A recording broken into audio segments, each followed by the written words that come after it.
Welcome back to First Year in Medical Device Sales. I am your host, Jacob McLaughlin. And first off, I want to just say thank you so much for all of the support. Thank you so much to all of the messages that I've been receiving on how this has been helping you. It's been great to see people already getting value, that they've been utilizing what we've been putting in this podcast, and it's actually helping them have success in the industry, especially first starting out. But even if they are reps, like we've been able to get some really nice messages of some of the things that we've shared that have been helpful. But the one thing I'll also just say is I just want to give a quick shout out to my videographer. Eric does an amazing job.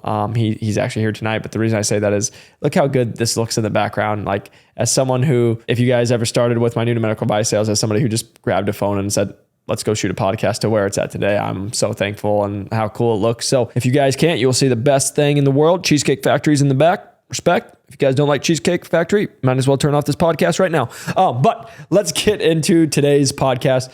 It is going to be called Lunches in Medical Device Sales. And the reason I'm making today's podcast is, I know we've made some podcasts in the past, but I get a lot of questions about, hey, Jacob, I have a lunch with a new doctor, or hey, Jacob, I have to go have a conversation and I want to see what your advice is. And so what I just wanted to give you guys advice on is what I did to have success with doing lunches in medical device sales. Now, again, this could be a breakfast. This could be a lunch. Now, a dinner is going to be a little different because normally, just had a dinner last week when I was out in San Diego for work. Dinners are going to be a little different, just again, where you're going to be going, the place that you're going to actually have, the venue of it, but also just how you're going to conduct business is a little different than usually like if you're bringing lunch into a place or bringing breakfast or coffee into a place. So one of the common questions I get asked recently by especially like new reps or reps that are working at distributorships and they've never done this before is, hey, is there any way to get in front of the doctor without doing lunches? And the question is fair, but the response I always give them is, yes, you can, right? But it's really challenging, especially if you don't have a time to be with those doctors. You don't have an opportunity to talk to them in the OR. Yeah, you can try to stop them in the OR if you see them and you had cases going on, and you can try to have that conversation then.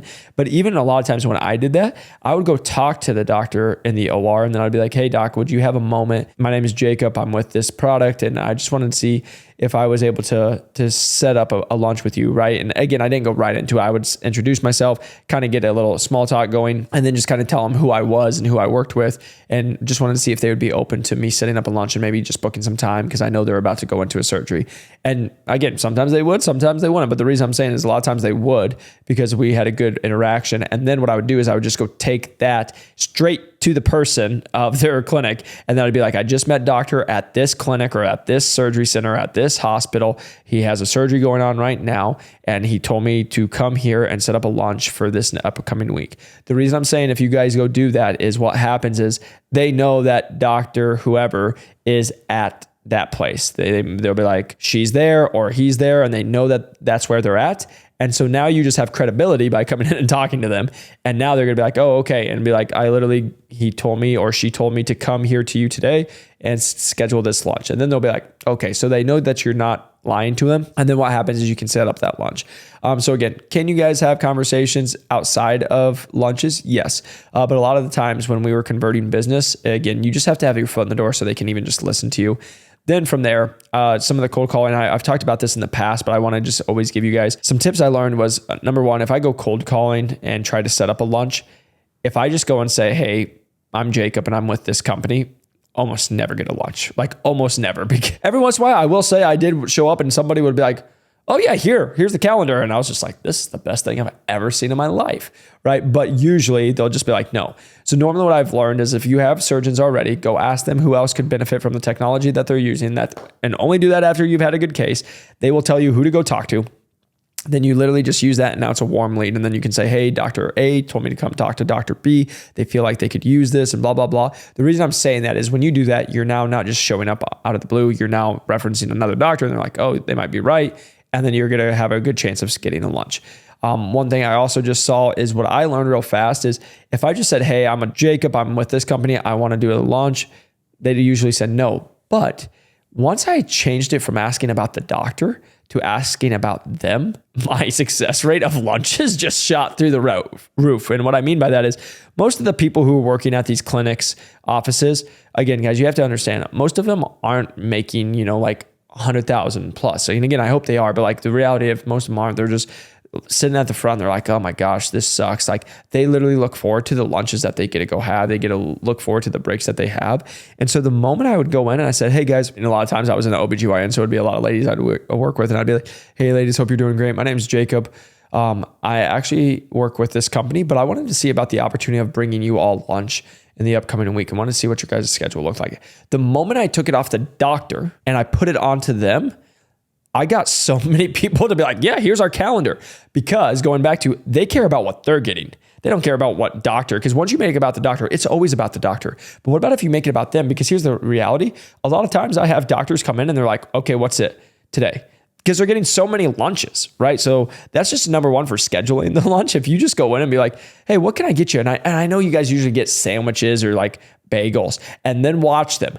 They will trash all the bagels and sandwiches that they have gotten. And it's absolutely hysterical. And I'm always like, yeah, I want to get you guys something different. What do you guys enjoy?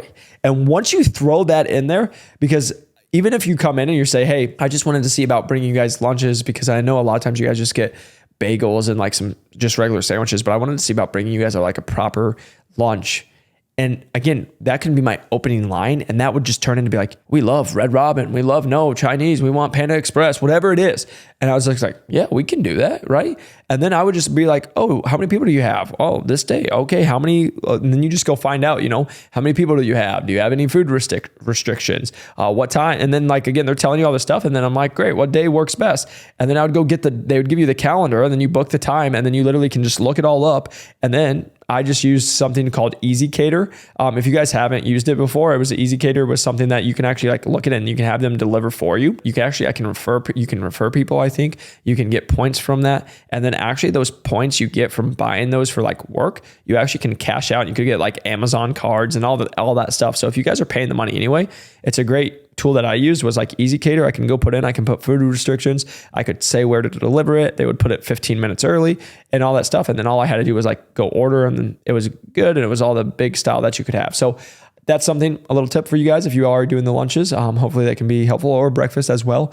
And then they usually just needed like a 24-hour notice. But again, the reason I'm just saying that is that's how I got into the lunches. Then once I actually got into the lunches and I'm going to go talk with the doctor, it's about reading the room, because the one thing I will sit here and tell you, while you're sitting there, you're almost always going to have the person who comes in first from lunch, or second for lunch, or third for lunch. I always talk to the staff, because the staff is your in. The staff is the people who are going to be able to talk with the doctors and are really close with the doctors.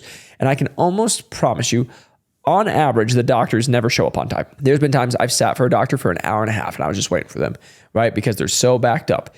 But what I'm just going to sit here and tell you is that's when you go make relationships. And that's when I was with people.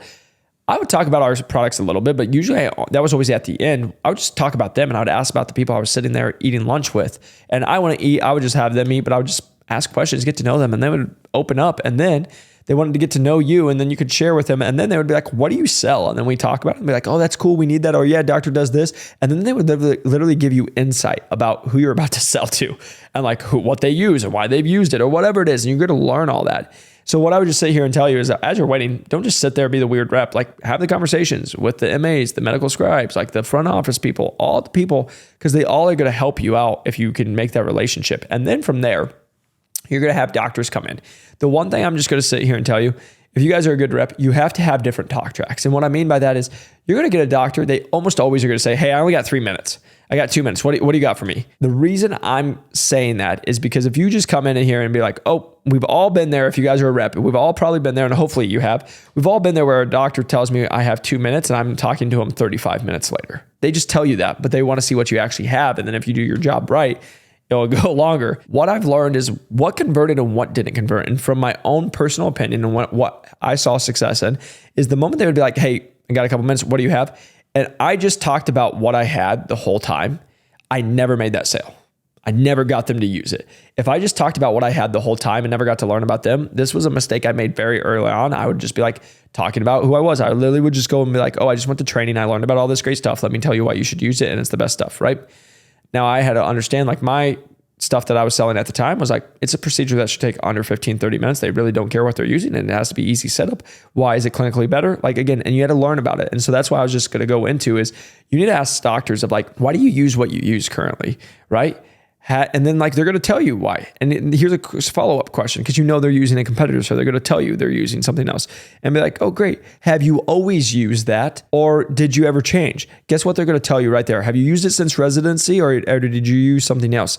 They might tell you they've always used it for residency. Now you can talk about like maybe there's a better technology since residency. Number two though, if they've already used something else before and then they changed, now they just told you without telling you that they're open to changing because they've done it once before. So now if you have something better, you can talk to them, because for example, if they say, no, I used to use this, and be like, oh great, what made you make that change?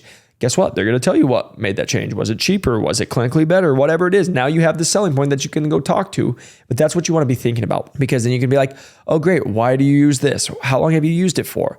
Do you use it because, and then you can just go into deep dive. Like, how long have they used it? Why do they use it? Do they know the rep? Is it because I talked to one doctor, he's best friends and goes golfing every month with the rep. They literally told me, they're like, it does not matter if it's the best and it's more affordable or anything. The doctor likes this rep, he will never use you. Hey, at least I got my no, right? Get to a no way faster than the yes. But the reason I'm just saying that is it helps you better understand that kind of stuff. Is you guys just want to be asking questions, because when you're asking these questions, how long have you used it? Why do you use it? Can you tell me more about your experiences? Do you ever have any complications? What are the complications of biggest face? Because I can sit here and tell you, almost all of them will tell you, oh no, I don't have any complications. Because again, they're perfect. They're perfect surgeons. They don't have problems. Also, they don't really want to talk to you. But then when I would go be like, yeah, doc, no, I totally understand. Some of the challenges that some of my other physicians faced was A, B, C.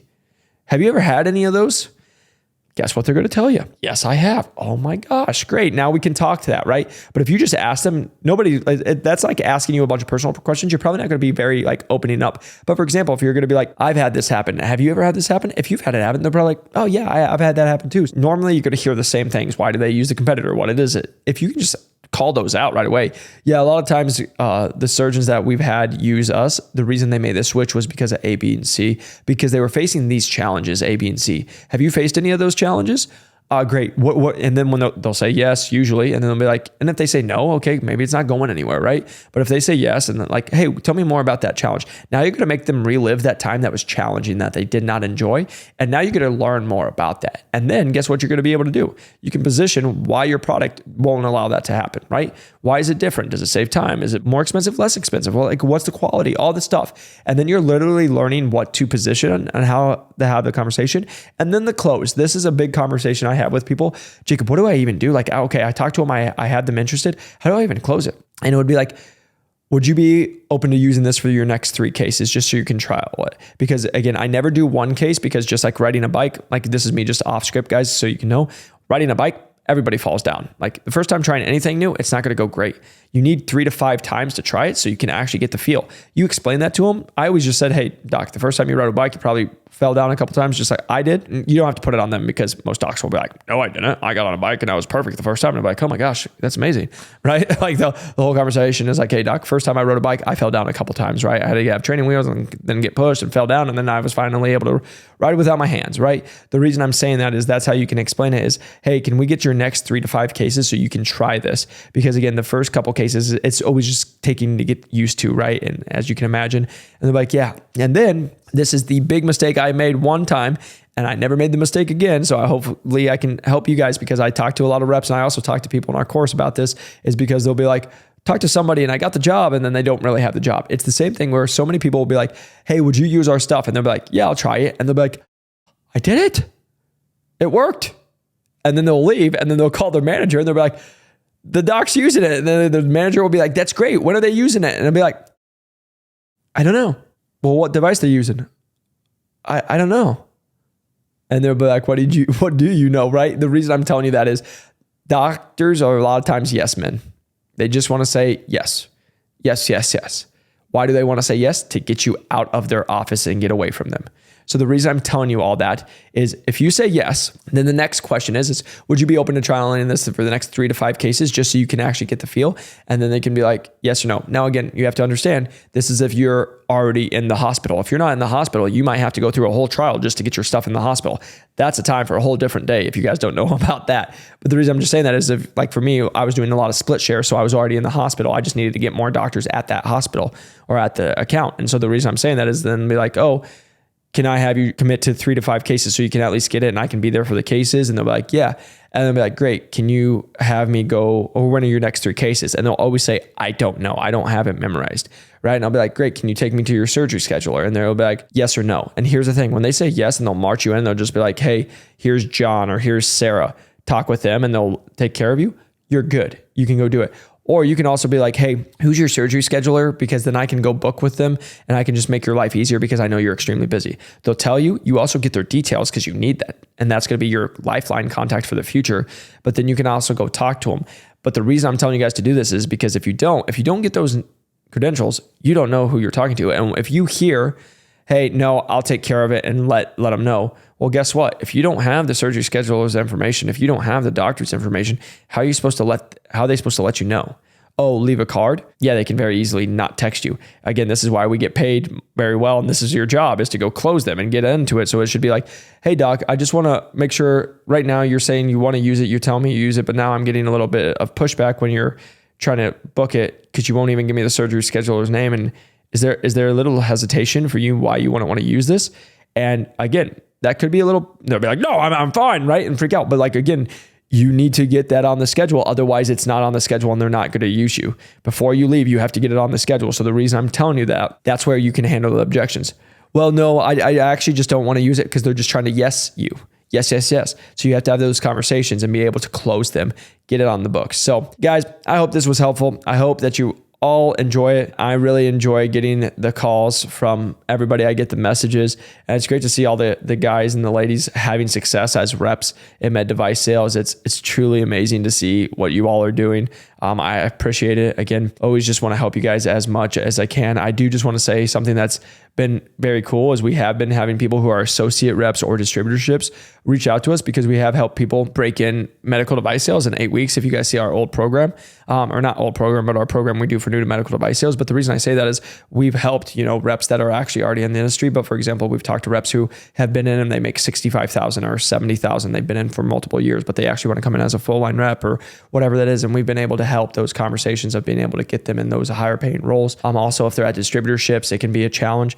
So again, that's something that I never thought was actually going to come from it, but it has. And so if you guys are ever interested in, upping your level and upping your game and wanting to go into somewhere else, I'm always happy to have those conversations with you as well. Also, just want to always say that we have been able to watch associates go from associates to full line reps in 8 months and, under a year.